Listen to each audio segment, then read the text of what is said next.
नमस्कार दोस्तों, स्वागत है आपका हरीश अकेडमी में। हूं हरीश और आज हम बात करेंगे यूनिट डिजिट की, यानी इकाई के अंक की। अब हम इकाई के अंक की अगर हम बात कर रहे हैं तो हमें किसी भी संख्या में, जैसे मान के कहूँ मैं कि 2, 4, 6, 8, तो यहाँ पर मान के 2, 4, 8, 8 एक संख्या है, तो हमें इसमें सिर्फ इकाई के अंक पर ही फोकस करना है।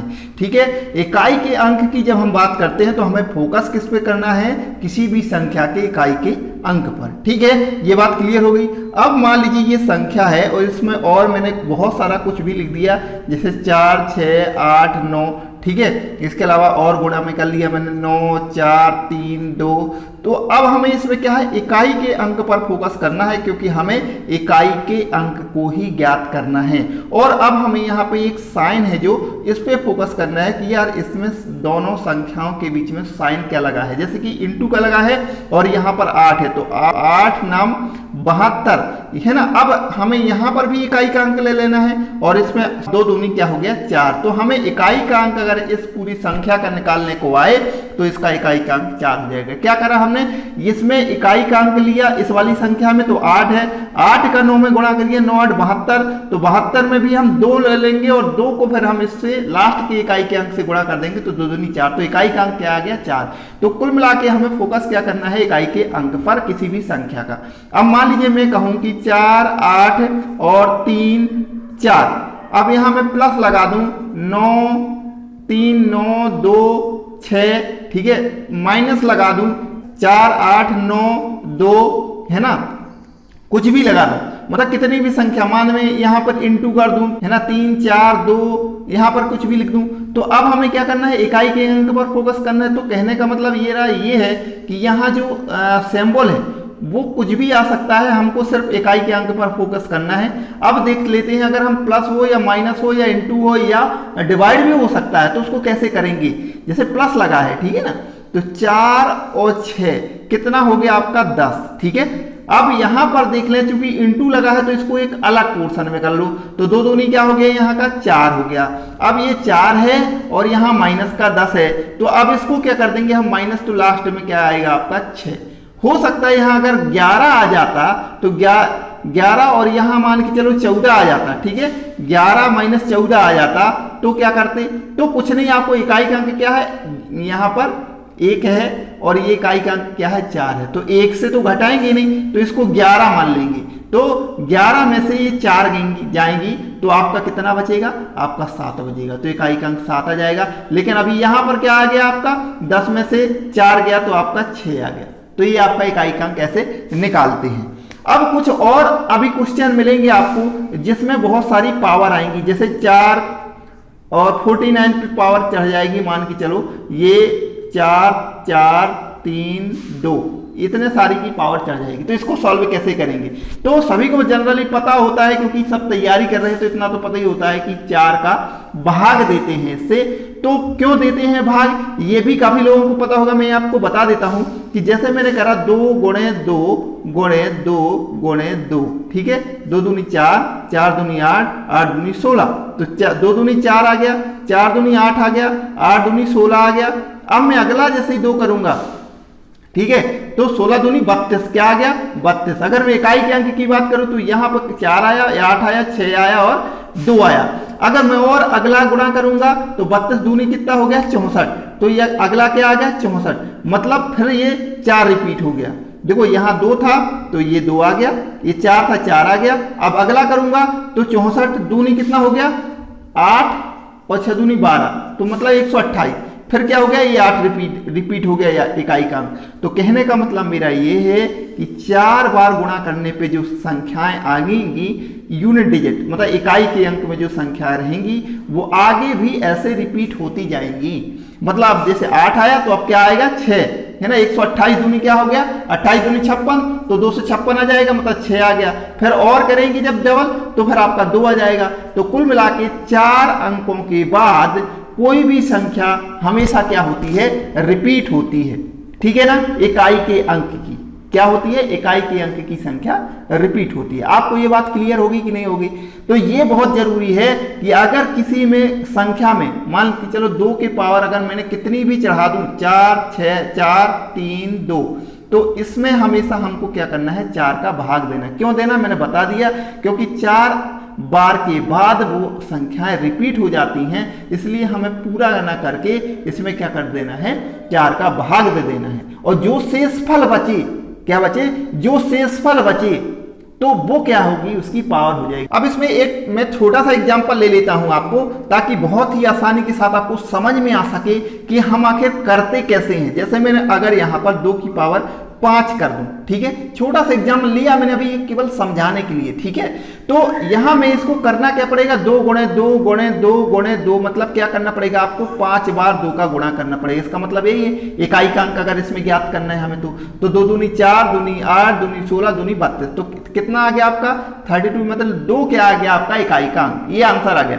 लेकिन मैं कहूं कि अगर मुझे इतना ना, अगर 5 की जगह 56 होता, 58 होता, 465 होता, कितना भी होता, तो मैं इतने बार तो लिखता नहीं, तो मुझे क्या करना पड़ेगा, इसमें 4 का भाग देना पड़ेगा। अभी मैंने समझा, तो अगर मैं 4 का भाग दूंगा तो शेषफल क्या बचेगा आपका, 1 बचेगा। मतलब क्या होगा, 2 की पावर 1 करेंगे अगर, तो 2 कम 2, तो यही इकाई का अंक आपको प्राप्त हो गया। तो इतनी मेहनत न करके हम 4 का भाग देंगे। अगर मैं कहूं कि अगर यहां 5 की पावर ना होती, यहां पर क्या होती 6 की पावर, और फिर हम 4 का भाग देते, शेषफल कितना बचता, 2 बचता। मतलब क्या था, 2 के ऊपर 2 की पावर, तो 2 दूनी क्या हो जाता, 4 हो जाता, 2 दूनी 4 हो जाता, इकाई का अंक क्या आ गया, 4 आ गया। लेकिन अगर मैं कहूं 6 की पावर ना होती, 7 की पावर होती, तो शेषफल क्या बचता, 3, तो 2 के ऊपर क्या आ जाती, 3 की पावर, मतलब क्या आता, 2 गुणे 2 गुणे 2, मतलब 2 दूनी 4 दूनी 8 आ जाता इकाई का अंक। लेकिन अगर यहां में 8 की पावर चढ़ा देता तो क्या होता, तो मैं 4 का भाग देता, तो शेषफल क्या बचता, 0। जब शेषफल 0 बचे तो वहां पर 2 की पावर हमेशा 4 करनी, मतलब 2 की पावर का मतलब यह है कि जो भी अंक है उसमें अगर शेषफल 0 बचता है भाग देने पर ये पावर में, तो वहां पर पावर कितनी हो जाएगी, 4 हो जाएगी। ठीक है, ये 2 का मतलब x से है, यहां कोई भी संख्या हो सकती है। ठीक है, तो अगर 2 गुणे 2 गुणे 2 गुणे 2 करेंगे, 2 दूनी 4 दूनी 8 दूनी 16, मतलब इकाई का अंक क्या आ जाएगा, 6 आ जाएगा। तो मेरा बताने का मतलब ये था कि अगर 2 की पावर में अगर शेषफल 0 बचता है, जैसे इसमें हमने भाग दिया 8 पे, तो शेषफल अगर 0 बचे तो वहां पर पावर 0 नहीं, ना ही 1, बल्कि क्या आएगी, पावर 4 आ जाती है। फिर हम उसको सॉल्व करेंगे तो लास्ट का इकाई का अंक होगा, वही आंसर होगा। ठीक है, अब कुछ ऐसी कंडीशन होती हैं जहां पर कोई भी अंक, जैसे कि मैं अब यहाँ x की जगह पे 2 की जगह पे क्या हो सकता है आपका, 2 हो सकता है, 3 हो सकता है, 4 हो सकता है इकाई के अंक में। यहाँ पे कोई भी संख्या है डैश डैश डैश, इकाई के अंक में क्या हो सकती है, 2 हो सकता है, 0 भी हो सकता है, 1 भी हो सकता है, 3 4 5 6 7 8 9 ये हो सकते हैं इकाई के अंक पे। ठीक है, अगर इकाई का अंक 5 6 और 0 1 हो, 5 6 और 0 1 हो, तो उस पर कितने की भी पावर चढ़ा दूं, उसमें इकाई का अंक वही संख्या होगी।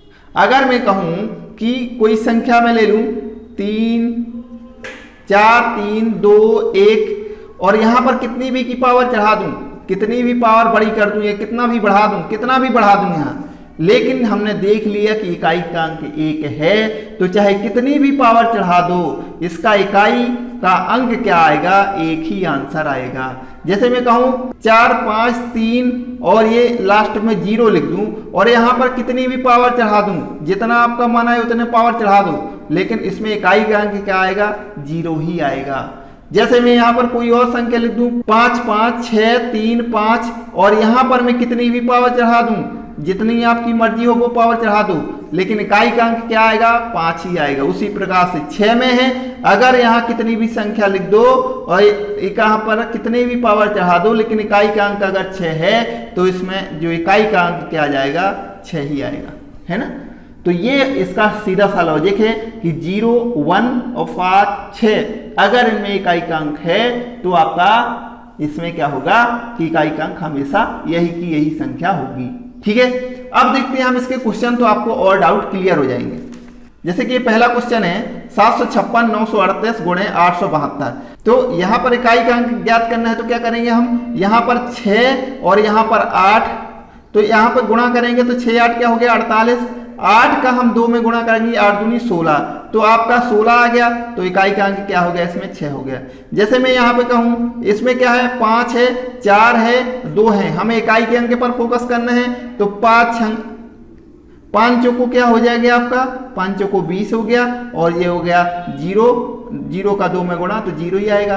तो ये यहाँ पर एक चीज मैं बताना चाहता हूं, अगर आपका किसी दो संख्याओं में गुणा करने पर 0 आ गया लास्ट में, तो फिर आगे कितनी भी संख्याएं होंगी उसमें क्या होगा, इकाई का अंक हमेशा 0 ही रहेगा। जैसे मैंने यहां पर 5 आ गया, 5 के साथ अगर कोई भी एक सम संख्या का इंटू करेंगे तो वो इकाई का अंक उसमें 0 ही हो जाता है। कहीं भी आपको ऐसे अगर इंटू की सीरीज मिल गई और उसमें इकाई का अंक ज्ञात करना हो, अगर उसमें 5 मिल गया, ठीक है, तो आप अगर देखो अगर कोई सम संख्या है उसके बाद, तो वो इकाई का अंक हमेशा 0 ही रहेगा। अगर उसमें सभी विषम संख्या आ गई तो फिर क्या हो जाएगा कि उसमें इकाई का अंक 5 हो जाएगा। ठीक है, जैसे मैं अगर यहीं पे कहूं अगला देख लेंगे, अगर यहीं कि 5 3 2 5 गुणे 3 4 3 आ जाए, फिर गुणे 3 2 6 आ जाए, तो देखो 5 3 15, ठीक है, अब 5 छक्का 30।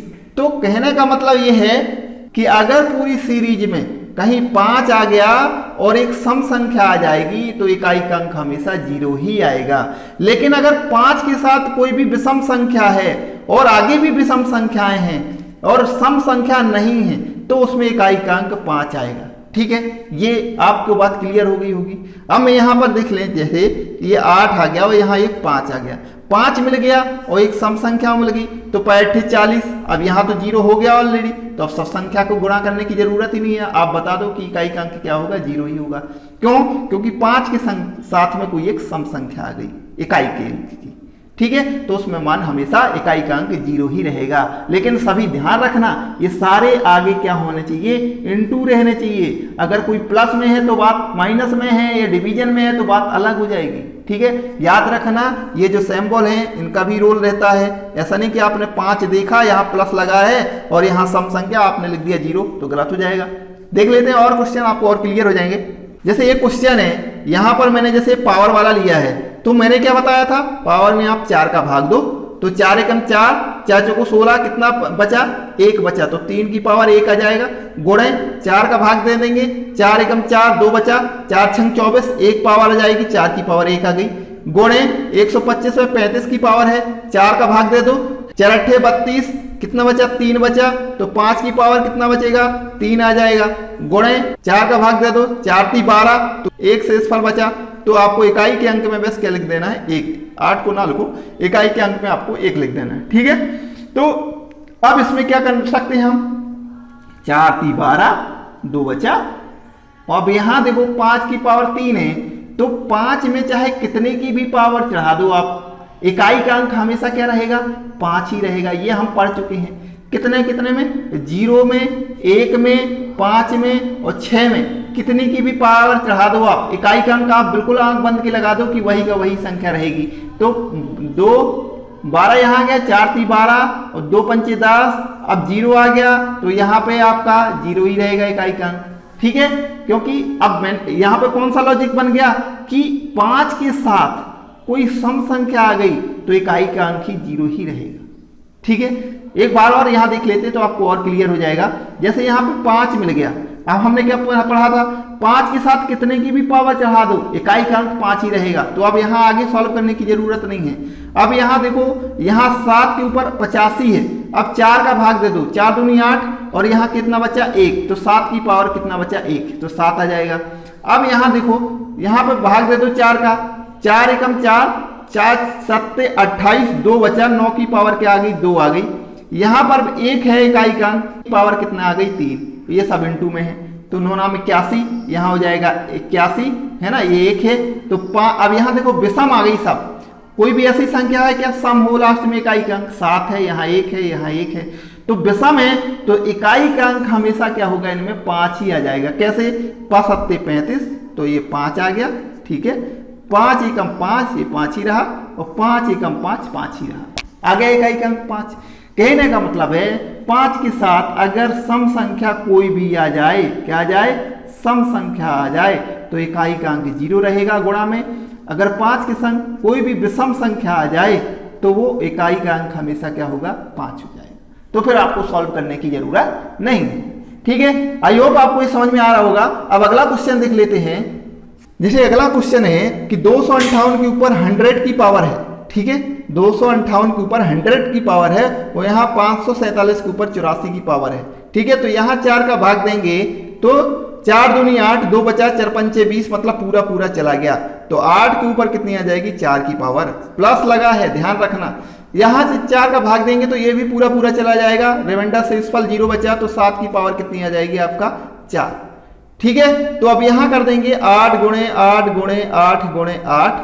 ठीक है, प्लस लग गए 7 गुणे 7 गुणे 7 गुणे 7। ठीक है, तो 7 7 49 9 है ना, 9 7 63 3 और 30 7 21 1। ठीक है, ये इकाई का अंक 1 आ गया। 8 8 64 4 4 8 32 2 और 8 दूनी 16 6। अब ये 6 आएगा, 6 यहाँ है और प्लस यहाँ 1 है तो 7 आ जाएगा आपका इकाई का अंक। कितना आ जाएगा 7 आ जाएगा। आई होप आपको समझ में आ रहा होगा। आप प्लस लगा है ना तो पहले जो इंटू वाली उनको सॉल्व कर लिया, यहाँ सॉल्व कर लिया और लास्ट में दोनों इकाई के अंक को जोड़ दिया। अब ये वाला देख लीजिए, यहाँ प्लस भी है और माइनस भी है और पावर भी चढ़ी है। अब आप यहाँ पे एक चीज ध्यान रखो, 4 का भाग दें क्या, क्यों दें हम, क्योंकि इकाई का अंक जब हमको दिख गया कि 1 है, आप कितने की भी पावर चढ़ा दो 1 ही आना है तो 1 लिख दिया हमने, प्लस लगा प्लस, यहाँ पे भी इकाई का अंक 1 लग गया, कितने की भी पावर चढ़ा दो 1 ही आना है इकाई का अंक, क्यों सॉल्व करें। माइनस लगा माइनस लगा दो, 6 दिख गया, 6 के ऊपर 100 की पावर है, 4 का भाग क्यों दे साहब, इकाई का अंक 6 है तो 6 ही आएगा तो 6 लिख दिया, प्लस लगा दिया। यहाँ पे 5 है तो हम इसमें भी क्यों दे भाग, इकाई का अंक जब 5 है कितने की भी पावर चढ़ा दो इकाई का अंक तो 5 ही आएगा ना, बस माइनस लगा है 6 वही यहाँ पर भी है तो 6 लिख दिया, प्लस लगा है प्लस लगा दिया। अब यहाँ बचा क्या 259, तो आप यहाँ पर केवल 9 लिख दो, हो गया। अब इसको आप देख लो प्लस प्लस वाले, तो 1 ये 2 हो गया, 2 और 5 कितना हो गया 7 हो गया, 7 और आपका 9, 7 और 9 16 आ गया और 6 और 6 दूनी 12, ये आप इसको माइनस कर दो तो इकाई का अंक क्या हो गया आपका 4। आपको समझ में आया कि नहीं, ये बहुत ही एसएससी में पूछा गया क्वेश्चन है, इसमें कुछ नहीं है, सीधा सा लॉजिक है। अगर आपको ये पता है कि इकाई के अंक में अगर किसी संख्या में 1 0 6 5 है तो उसमें इकाई का अंक वही का वही रहता है, तो हमको ये सॉल्व नहीं करना पड़ेगा। ठीक है, लास्ट का ये बचा था तो उसमें हमने 1 अंक ले लिया था और प्लस प्लस वालों को पहले जोड़ लिया और माइनस माइनस वालों को जोड़ के वो घटा दिया। आई होप आपको ये समझ में आ रहे होंगे। अब देखते हैं अगला क्वेश्चन, तो आपको और क्लियर होंगे। जैसे कि ये क्वेश्चन है अगला, 8 और प्लस 8 की पावर स्क्वायर, फिर यहाँ 8 की पावर 3, 8 की पावर 4, 8 की पावर 5 और डैश डैश करके 8 की पावर 100 तक है। इसमें इकाई का अंक ज्ञात करना है तो क्या करेंगे, तो सीधा सा हम क्या करेंगे, यहाँ 8 का 8 ही आ जाएगा, यहाँ क्या आ जाएगा 8 8 64 आ जाएगा, यहाँ पे क्या आ जाएगा 8 गुणे 8 गुणे 8 आ जाएगा, 3 बार गुणा है, यहाँ पे 8 गुणे 8 गुणे 8 4 बार आ जाएगा। ठीक है, 8 गुणे 8 गुणे 8 गुणे 8 4 बार आ जाएगा। ठीक है, अब यहाँ 5 आ गया तो 5 बार ना लिख के हम क्या कहेंगे 4 का भाग देंगे तो शेषफल कितना बचा 1, मतलब अब क्या आएगा 8 की पावर यहाँ से 1 आ गई। इसी प्रकार से अगला क्या होगा, 8 के ऊपर 6 की पावर चढ़ जाएगी, तो अब क्या है 4 का भाग देंगे तो शेषफल 2 बचा, मतलब 8 की पावर 2 हो गई। तो देख रहे हैं आप यहाँ ये वाली चीज रिपीट होने लगी, अगली बार यहाँ पे 6 की जगह 7 आ जाएगा, 8 की पावर 7 चढ़ जाएगी, तो 3 का भाग देंगे, 4 का भाग देंगे तो शेषफल कितना बचेगा 3 बचेगा। तो ये वाली चीज क्या है रिपीट होगी। फिर मान के चलो अगला जो होगा आपका 9 आ जाएगा, तो 9 में भी जब 4 का भाग देंगे तो 1 शेषफल बचेगा। तो कहने का मतलब हर 4 के बाद ये वाली कंडीशन बनेगी, क्योंकि हमें क्या है घातों में 4 का भाग देना है। तो हम क्या करते हैं कि यहाँ पे ये आ गया 8 8 अठेंगे 64 से यहाँ हमने 4 ले लिया, 8 अठेंगे 64 4 अट्ठे 32 तो यहाँ से 2 ले लिया, और 8 अठेंगे 64 और 4 अट्ठे 32 और 2 8 दूनी 16 तो यहाँ से 6 ले लिया। तो क्या हो गया आपका, तो यहाँ पे क्या है 4 आ गया, तो यहाँ पे क्या हो गया 8 4 + 2 + 6, तो आपका 6 4 क्या हो गया 10, और 10 और 8 2 10, तो यहाँ पे आंसर क्या आ गया इसका 20 आ गया। यहाँ पर इतने का जब 20 आएगा तो ऐसे 20 20 अगले पेयर क्या बनेंगे, यहाँ पर 20 आएगा, यहाँ पर भी 20 आएगा, ऐसे 20 20 आ जाएंगे, तो हम लास्ट का इकाई का अंक क्या आएगा 0। तो अब तो 0 का 0 0 कितने भी 0 रहेंगे तो आंसर तो 0 ही आएगा ना इकाई का अंक। तो इकाई का अंक क्या आ जाएगा, इससे 0 आ जाएगा। क्या आ जाएगा 0 आ जाएगा। क्यों, क्योंकि यहाँ पर देखो 4 पेयर बने, इनका योग अगर 20 आया है तो ऐसे तो आगे भी ये संख्या हो रही है 8 की पावर 1 + 8 की पावर 2 8 की पावर 3, तो इनका भी 20 आएगा। तो अब प्लस लगा है, इनका 20 आ गया योग, यहाँ भी 20 आएगा। अब 0 0 0 कितना भी जोड़ते जाए तो 0 ही आएगा। तो ये हो गया इसका आंसर। तो आई होप आपको समझ में आ रहा हो गया। अब एक अंतिम क्वेश्चन देख लेते हैं, आपके सारे डाउट क्लियर हो जाएंगे। ये अगला क्वेश्चन देख लेते हैं, फैक्टोरियल 1 + फैक्टोरियल 2 + फैक्टोरियल 3 + फैक्टोरियल 4 और ऐसे डैश करके 100 तक जाना है। ठीक है, तो इसका हमें इकाई का अंक ज्ञात करना है। तो कैसे ज्ञात करें, हम जानते हैं फैक्टोरियल 1 का मान क्या होता है 1 ही हो। फैक्टोरियल 2 का मान क्या रहेगा 2 × 1 हो जाएगा। फैक्टोरियल 3 का मान क्या होगा 3 × 2 × 1 हो जाएगा। फैक्टोरियल 4 का मान क्या हो जाएगा 4 × 3 × 2 × 1, यही होगा। उसी प्रकार से फैक्टोरियल 5 का मान क्या हो जाएगा 5, यहां सब में प्लस लगा है, ठीक है ना, तो इसका मान क्या हो जाएगा 5 × 4 × 3 × 2 × 1 हो जाएगा कि नहीं। अब मैं अपन ने ये पढ़ा है कि उसी प्रकार से अगर 6 होगा तो उसका मान क्या हो जाएगा, यहाँ 6 और इंटू हो जाएगा। लेकिन हमने ये पढ़ा है कि अगर 5 का गुणा हो किसी सम संख्या में तो उनका पूरा मान क्या हो जाता है 0 हो जाता है कि नहीं। इकाई का अंक 5 को 20, अब 20 आ गया ना, तो अब कितने भी गुणा कर दें इकाई का अंक तो 0 ही रहेगा। अब 6 में भी 5 4 रहेंगे, 7 में भी 5 4 रहेंगे, 8 में भी 5 4 रहेंगे, तो मतलब 5 4 तो अब सम में रहेंगे। यहां तक नहीं थे सम संख्या और 5 यहां तक नहीं थे, तो यहां तो इकाई का अंक आगे 0 हो गया। अब सिर्फ हमको सॉल्व ये करना है। तो यहां 2 × 1 2 और प्लस 3 दूनी 6 है ना, प्लस 4 × 3 12 और 2 आ गया, 2 दूनी 4, तो ये आ गया इकाई का अंक 4। अब इन सबको टोटल कर देते हैं, तो 6 4 10 2 12 और 1 13, तो इकाई का अंक क्या हो गया 13, बाकी तो सब 0 ही हो गए। तो इस प्रकार से अगर सॉल्व करेंगे तो आंसर आ जाएगा। आई होप आपको वीडियो समझ में आ रहा होगा। अगर आपको वीडियो पसंद आए तो प्लीज लाइक शेयर कमेंट कर दें, और ताकि अपने और दोस्तों को बता दें। अभी सीरीज चालू हो चुकी है हमेशा से ये, अब आपको पूरा जो मैथ्स है जो बेसिक्स है वो सारा कराया जाएगा। तो मिलते हैं अगले वीडियो में, तब तक के लिए नमस्कार।